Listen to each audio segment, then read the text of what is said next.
Hi, I'm Johnny Smith, host of the Inquisitive Minds podcast. Join me while we interview all manner of interesting people from all walks of life. Some conspiracy, some cryptozoology, and just some things that are just plain interesting. Every week, I'll have someone with me who is an expert in their specific field. This is the Inquisitive Minds podcast.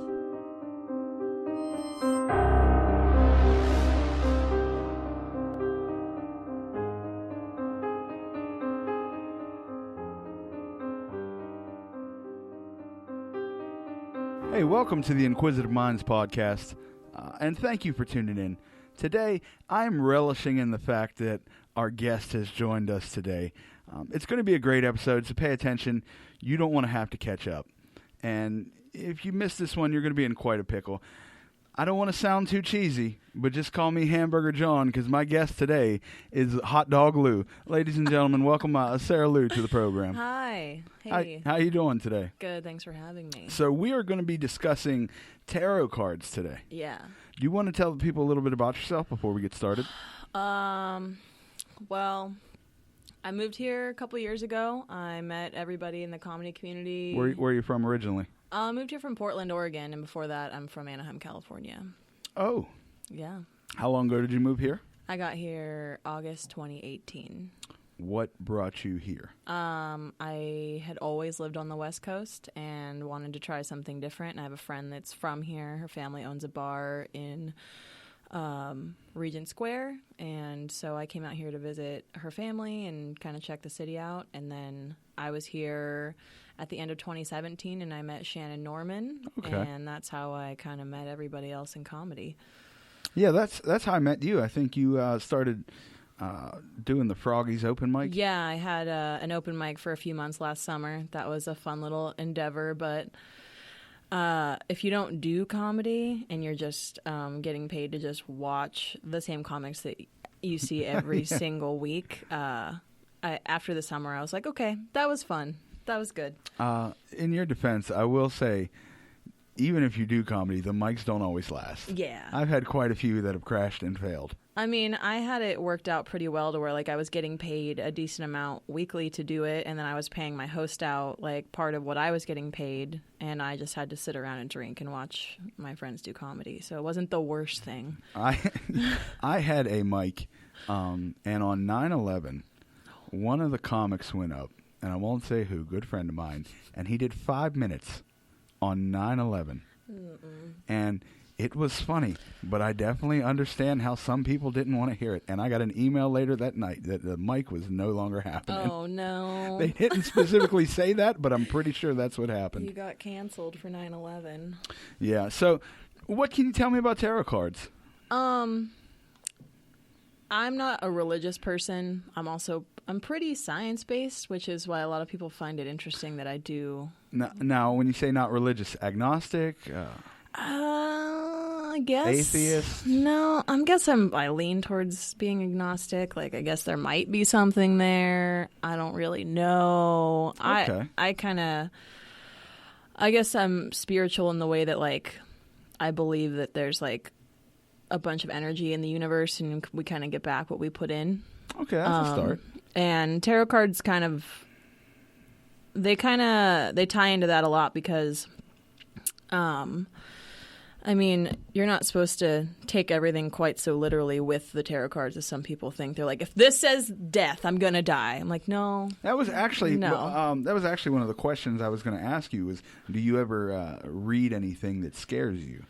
Not really, because it's all meant to be taken as, like, guidance, not necessarily like this is the cold hard facts, you know, like it. And tarot cards have to do a lot with intuition and you and how you see it as it's laid out. And so that's why this new deck I'm still getting used to. I gave my other deck away, which is what you're supposed to do. Not supposed to, but it's looked on to be like a good thing because you're not really supposed to buy your decks unless it's something that really speaks to you. It sounds like more like old mysticism rituals, like, oh, it has to be passed down. Yeah, which is why it's not really looked down on as much anymore to buy your deck because it's like the old ways. I was going to say, if you're not supposed to buy your deck, it's supposed to be passed down. Who's manufacturing all of it? Right? That's what I'm saying. But what how old were you when you got into it?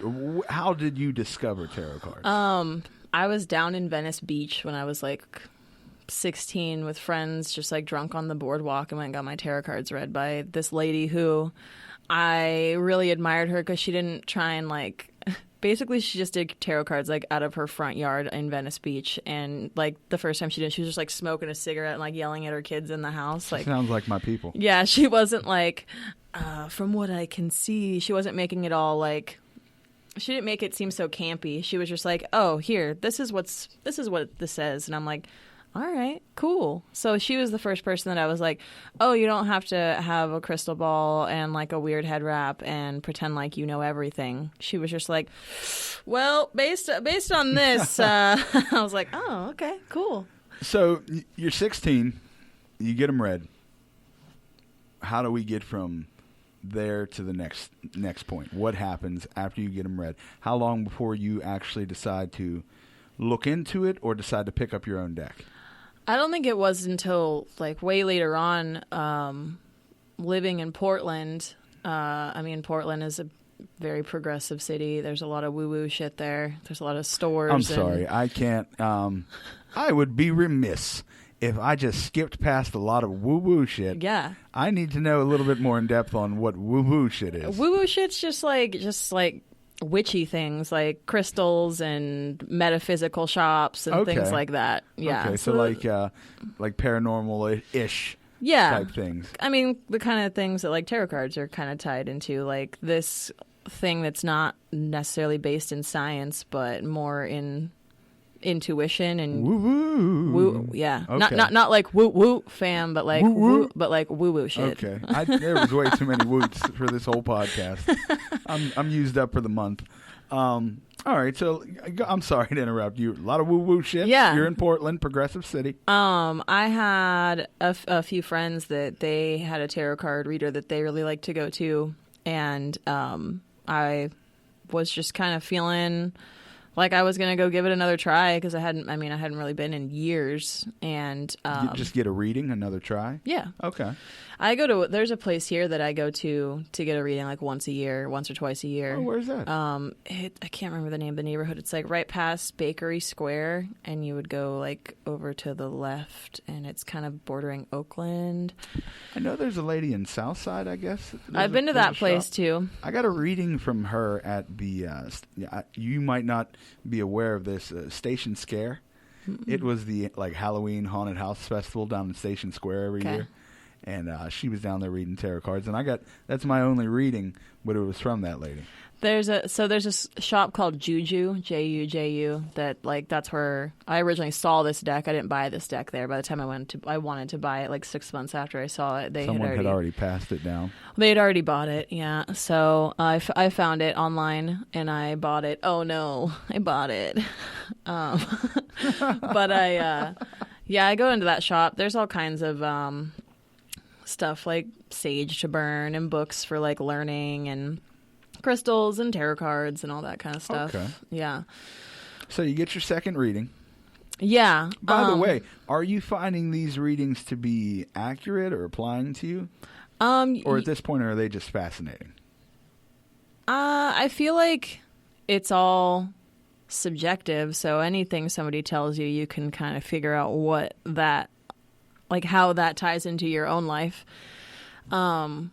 Which is kind of like I was saying that they're not like cold hard facts, but I feel like a lot of times they make you look at aspects of your life that you might not have. So is it anything like a horoscope almost? Anything to do with astrological signs? Or no, it's not tied into astrological signs or anything. No, it's so the original decks. There's one deck that is like an original deck, and then they started just coming out with all different types, but they're all based on the original. It's called the Rider Strong deck. Okay.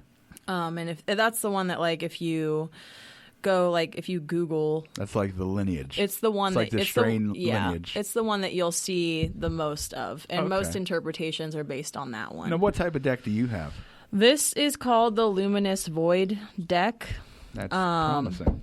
It's interesting because it's rounded out. Most decks aren't. The person who did it, all of the graphics on it are all watercolor paintings. Okay. So they're all kind of her take on the original deck with her art on them. Well, that's nice. I seem to be jumping back and forth, and I don't mean to do that, but That's interesting okay. tangents happen. So you get your second reading. Yeah, and I mean, I was getting ready to, like, I think I was going to be turning 28, and I was just going to get one before my birthday and just kind of, like, see what the card said for the following year. And I mean, I've had a few. I've probably had like 3 or 4 readings like since then. But I always, now that I have my own deck, I kind of try and do it myself. But sometimes it's nice to go have somebody. Usually, people who do tarot card readings, like that you pay, have been doing it for a long time. Like I was telling you, like I'm not an expert in tarot cards by any means, and I have my own personal relationship with the deck. Like I'll choose a card, like maybe once or twice a month to kind of give me a little clarity in whatever I might be seeking. Now, how does do you talk to your family about these? My family consists of about 3 people, and I don't talk to any of them. Okay, so that answers the question on how they responded to that. Yeah. So I'm looking for when you actually made the leap and said, okay, I want to buy a deck, and how you learned to read. Or if someone taught you, or if there was... I mean, it's a pretty, like, reading is a pretty standard, it's standardized mostly. Like, there's different spreads for different things for what you're looking for. And then there's also, like I said, like, a lot of people to, like, start... Because I do not have all of these cards memorized. I have to always look it up because I don't do it enough to have it memorized. Like I said, I lean to I go for my deck when I'm like when I need something for the most part, or like just want a different perspective on something. But I don't use it enough to not have to like look things up. There's nothing wrong with that, though. Yeah. You know, we're all still growing and learning. Yeah. Yeah. Now, have you given reads to many people? I have probably done 10 to 15 readings for people. I brought these over to my friend's house on Friday to just do quick 3-card spreads for a couple people because I told them I was going to be on a podcast talking about my deck that I haven't even used on anybody yet because I just got it last month. So I did a couple of readings on Friday just to kind of, like I said, break this deck in. Okay. And now... is there anything else you're interested or like performed as far as like something occult or paranormal? Because a lot of times I'll find people who have interest in one thing. They're not just lone wolves when it comes to that. There's either some crystals involved. I mean, I have an altar at home that, I mean, you know that I have an obsession with plants, and it's only gotten worse through quarantine. But yes, but I've enjoyed watching that. The progression, and I'm about to move into a giant house, and it's going to be a jungle. Yeah, I can't wait. I can only imagine. I had another intro for you that had mentioned the plants overtaking the place. And I was going to say one of the pioneers of Bolo Friday. Yeah, I am the pioneer of Bolo Friday, right here in the flesh. We're making history here. We're making history, folks. Yeah, I have a lot of interest. Tarot cards, bolo ties, plants. You got to keep it interesting. Life's too busy to be boring. Yeah. I have an altar that like I do have like some crystals on it, and I have a bunch of my plants on it, and I bought this box that was basically almost just like it's like a little witch kit. It has a few different it has like lavender in it, and it has salt in it, and it has sage, and it has a bell for just like when you quicker service. Yes, for quicker service. I'm here, nobody's at the front desk. What the fuck is going on? But I bought it at this thing called the Bitchcraft Festival that happens every year. See, that sounds so welcoming. Yeah, but it's just one of the convention center, like, kind of crafty, like, it's like Crafty Wonderland, but it's around Halloween time. Oh, that's so it's like housewives that don't do anything. Yeah. They're like, oh, yeah, no, we're witches. Check me out. Yeah, but they had all kinds of cool shit. And I went in there after a full day of day drinking mimosas. I don't know if I believe it. With Andrew, Hillary, and our other friend. Oh, I don't know if I believe it. And within like 10 minutes, I think I spent like $200 on bullshit. That happens. You cannot go to these conventions. I can't even go to a flea market intoxicated, or else I'm buying stupid shit. Yeah, all of a sudden, like, we all just kind of split. Andrew was just kind of walking around like, I'm here with these stupid bitches buying all these things, and we just kept running back to be like, look what I bought, look what I bought. And so in this thing, I bought this box that had all of these like things in it already, and that sits on my altar too. Now, maybe this is me because I'm ignorant to some of the process, but does a box like that come with instructions? It does not. So you're just like, here's some witchy shit, figure it out, or you're going to fuck some shit up. Well, no, because there's not like, it's not like a bunch of, there's not shit to like summon a demon in there. No, but you could get like warts. What? You could do something and be like, God. oh, now I got warts on my foot. No. Like, see, I can think more practical. I understand you're not necessarily going to summon a demon. But you could be like casting spells to have somebody stub their toe, and I don't know about you, but that's gonna fuck my night up. Yeah, I mean those are the only kind of spells that I send at people I don't like. Stubbitus toes. Yeah, that's it. That's my big one. Now, is there a community like with tarot cards? Is there like? I mean, there's a community that's kind of revolves around. All of this kind of stuff that I was just talking about. The owner of that shop, Juju, her and her partner, they have a podcast that's really interesting for anybody that wants to know any more about like witchy things and tarot cards and spells and things like that. It's called, hold on here. For the people listening, I'm always looking for recommendations on things you would like to hear more about. So if witchy things is one of them. Yes, this one, their podcast is called Ask a Hag. Ask a Hag. Yeah, and so they've had, I think they're in their third season, and so most of it is people calling in with questions about like witchy shit, and they have full episodes about all kinds of things. They'll do live call-ins as well too. Now, you said it's supposed to be given down. Your first deck that you got, was it given to you? It wasn't. Nope. This is not looking... I don't follow the rules, all right? Okay, we can accept that. So how long was it? Because I know people have hesitation on, I use the word talents. How long of a gap between when you bought it and then you said, okay, I'm going to read somebody? I mean, even the readings I've done, I've still only done with like really close friends because I'm like I said, I'm still learning, and well, then I feel honored for this today. How many cards are in a deck? Because that looks awfully thick. It is pretty thick. I believe there's 72 cards. Now, is there? This might sound ignorant. Is there suits? So yeah, there it goes. It's kind of suits. There's the major arcana, which is like, it's got like things like the Chariot, the Empress, the Hermit, things like that. And then those are all moods I have throughout the day. And then there's cups, there's wands. In this deck, it calls them discs, but usually it is pentacles, but it has the pentacle on them. For those of us who don't know the lingo and are very childish. Well, pentacle is like what is a pentagram. Pentacle? It's like a pentagram? Yeah, look, see? Well, then what makes it a pentacle? It's a physical like thing that has a pentagram on it. I think of an octopus with a wand down there just saying spells with all goddamn 8 legs. It's my pentacles. Yes, that's exactly it. That's one of the tarot card mascots. That's probably going to be my fate. John, you're an octopus in the next life.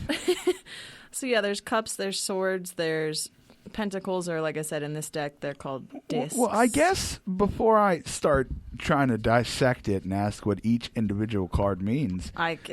There's way too many. If for me you to do would that like for you. to give it a go. You want a reading, Johnny? Yeah, Okay, I want a reading. We got to shuffle the cards I'm first. always open. I'm always fascinated. All right. And I'm sure I will have questions for you as we go through this. Well, I'll just do like a 3-card quick spread. We're doing a for you. 3-card Monty. The 3-card spread is just past, present, future, easy. Past, present, future. Yeah.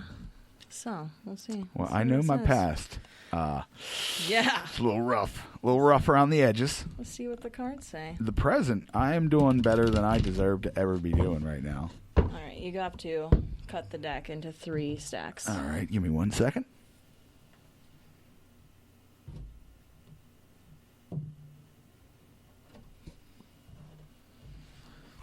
For those of you not watching, we just cut the deck into 3 sections. Cut the deck, yep. Yep, here we go. These are the cards. All right. So like I said, I have to pull my phone out to do your reading because I'm still learning, you know? When you asked me to be on this, I was like, like, yeah, it's a thing I do, but I'm like, Is it not interesting? It is interesting, yeah. You have more to teach about this than I do. All right, your past. When someone says to me, what do you know about tarot cards? I'm like, yo, you got to ask Sarah Luke. Oh, your present is the devil. That makes sense. All right. So, we got Ace of Cups for your past. Ace of Cups? Yep. Okay. Yep. Ace of Cups. Can you hold that up so we can see it? Yes. Ace of Cups. Ace of Cups. That sounds like one of those Facebook games you play, the date of your birth, the month. What's your quarantine name? I'm the Ace of Cups. The Ace of Cups. Okay, here. So, the Ace of Cups. The Ace of Cups, getting the Ace of Cups upright shows it's time to let go of loose or whatever emotional baggage you have and start living your life to the fullest. Like with the other aces, there's a new beginning that is indicated here, a chance to start fresh. It might come in the form of opening yourself up to the possibilities of new relationships, romantic or otherwise, that have the ability to make you emotionally fulfilled. The release indicated by this card may either be spiritual or emotional, depending on what you're going through. The Ace of Cups may come to a reading after a long period of being lonely or enduring something that deeply hurt you emotionally, and its appearance may be there to herald the turning of a new leaf. Well, that was a mouthful. Yeah, that's your past. Yeah, my past got some, we're just going to go dark here for a minute, folks. Yeah. The love of your life dies in your arms. Mm-hmm. It's going to get pretty shitty. Yeah. I feel like I've recovered fairly well. Yeah, so this is probably speaking about you recovering from that. Oh, well, that sounds positive then. We'll take it. All right, the devil. Can you hold that one out? Yes. Because the devil looks like he's got a big head on that card.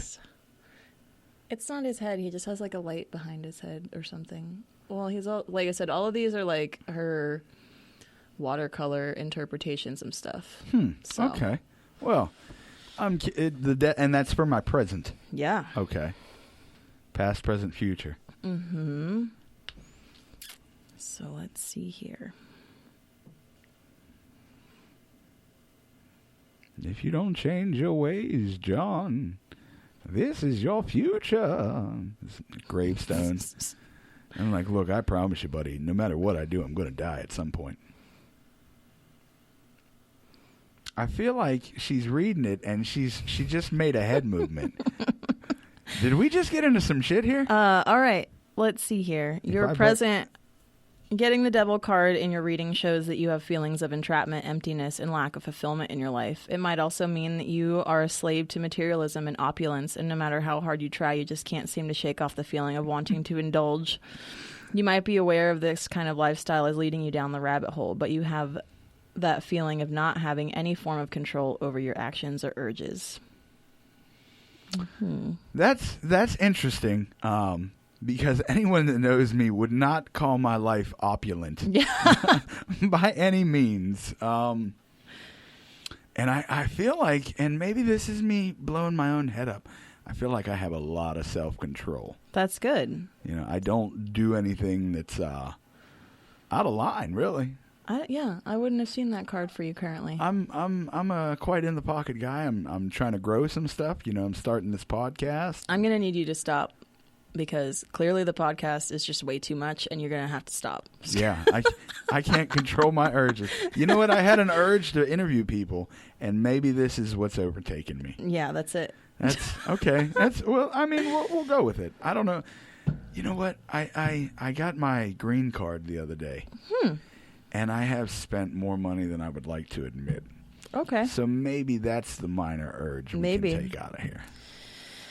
So the Hierophant is your future. I'm sorry, can you say that again? The Hierophant. The Hierophant. Yeah. Do you have what a translation is for the Hierophant? It's like a teacher. Okay. My sister's a teacher.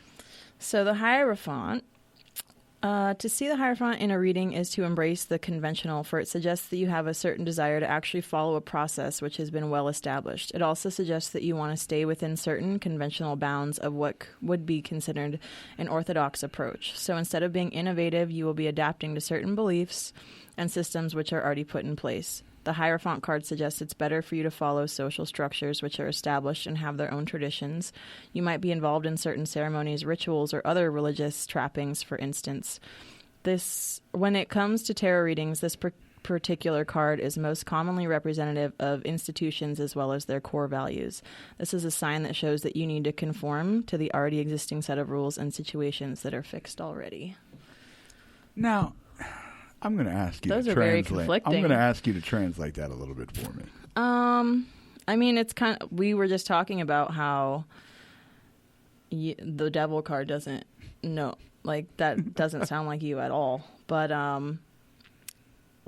so when I should have had you think of something before I pulled this, because these kind of have meanings to different things. Like if you're talking about the Hierophant in terms of there's a career meaning, there's a finance meaning, there's a meaning when it comes to questions about love. So I just kind of pulled a general card without having you actually have any question. So okay, that makes sense.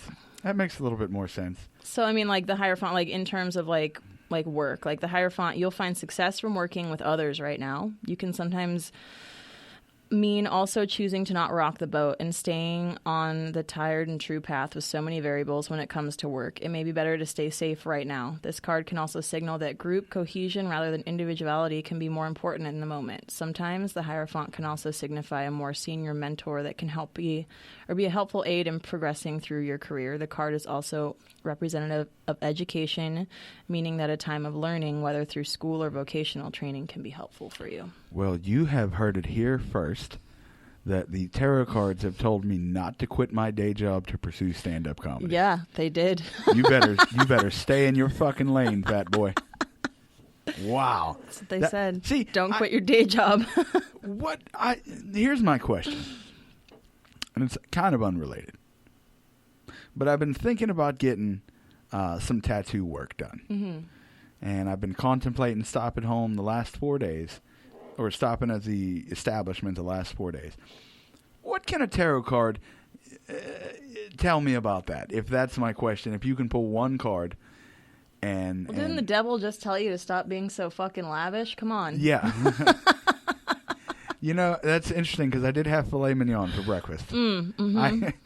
First time I've had it, though, if that means anything. Yeah. When I say I grew up poor, whew. I had leftover barbecue from Showcase for breakfast. Is Showcase a restaurant? Showcase is a black-owned business here in Pittsburgh, and it's an amazing barbecue spot in Homewood, and their food is amazing. So I had that for breakfast. I had ribs in my underwear at 8 a.m. No, I actually had filet mignon in my boxers at 9:30. Were they pork ribs? Yeah, they do pork ribs, and they do... I've never had ribs before. What? Well, I don't eat pork. There's beef ribs. Well, I don't know where to get beef ribs. I can tell you where to get a beef rib, and it's also another black-owned business here. Okay, where do I get a beef rib? So even though it looks yuppie as shit, and it's in Lawrenceville, Walter's is actually owned locally by by an African American family, and they do limited per day, but they do have beef ribs, and they're literally like they're like this. They're huge. They're giant. That's incredible. Yeah, I've never had ribs before. Yeah, just don't do the pork. Well, that's unfortunate for you. I mean, I'm doing all right. You could be better. I've tried some pork in the past. I'm just not a big fan of it. There's a few other reasons, but I'm nothing. losing respect for you by the moment while you talk about pork. Wow, like this has been devastating from the devil to the Ace of Cups to the last card that told me stay in my fucking lane. Oh my word! Well, anything you want to tell the people? I know you're not necessarily a stand-up comedian. I'm not. But when I think of the comedy community or entertainers in general, because I tend to lump us all together, musicians, whatever, spoken word. So I tend to ask you, where can the people find you? That's what I'm going to go with again, and if that's appropriate, go ahead. Yeah, I mean, I am actively on social media a lot. I'm on. I mean, you can find me on Facebook, Sarah Lou. By the way, pre-quarantine, I will say her fingernails were the best fingernails I've had on my timeline. Don't talk about them right now. And I also feel like I have to explain that further. I was raised by a single mother, and I would go with her to the nail salon and help pick out hair designs. So it's something very near and dear to me. Yeah. And I always appreciate some good ones. Yeah, I just, everything's been closed, and my poor nails are little nubs again. Yeah, I'm looking scruffy up here, too. Now, I'm losing hair, and it's growing, so it looks wispy, like a field of wheat. I have a hair appointment next week. I'm very excited about it. I have been running my mouth to myself for 3 weeks now about, you're going to go home and shave it off. And then I get home. You just can't part with it? It's not that I don't want to part with it. It's just like I got so much other stuff to do. I could care less. Yeah. I'm sorry. Your social media handles. I'm also on Instagram. That's where I'm most active. Hot Dog Lou. I still have my business page up, but I haven't really done anything with Hot Dog Lou Productions since last summer. That still exists. What was your intention to start with that? I mean, I was kind of running the open mic with it, and it was meant to be kind of like an umbrella that kind of encompassed like everything I kind of was involved in. Prestige worldwide. Basically, yeah. Okay. Boats and hoes, things like that. You can't. I'll wait. Give me a better combination. But yeah, that's it mostly. I'd say Instagram or Facebook. I'm a little more selective on Facebook of who I add, but Instagram is public to all. Right on. I dig it. Folks, like I said, we're growing and learning here. I'm always looking for feedback. I'm always looking for ideas on what you want to hear about.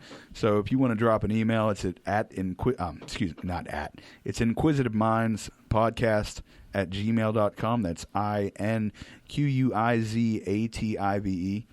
Also our Facebook page, facebook.com/inquisitiveminds. You can find me at facebook.com/Johnny Smith or /TunaCanJohn. Join us next week. We'll be talking with Brittany Alexis as we discuss the Stanford prison experiment. And that's all the time we have for today. Thank you very much. Thanks for having me. Thanks for coming on. It was a pleasure.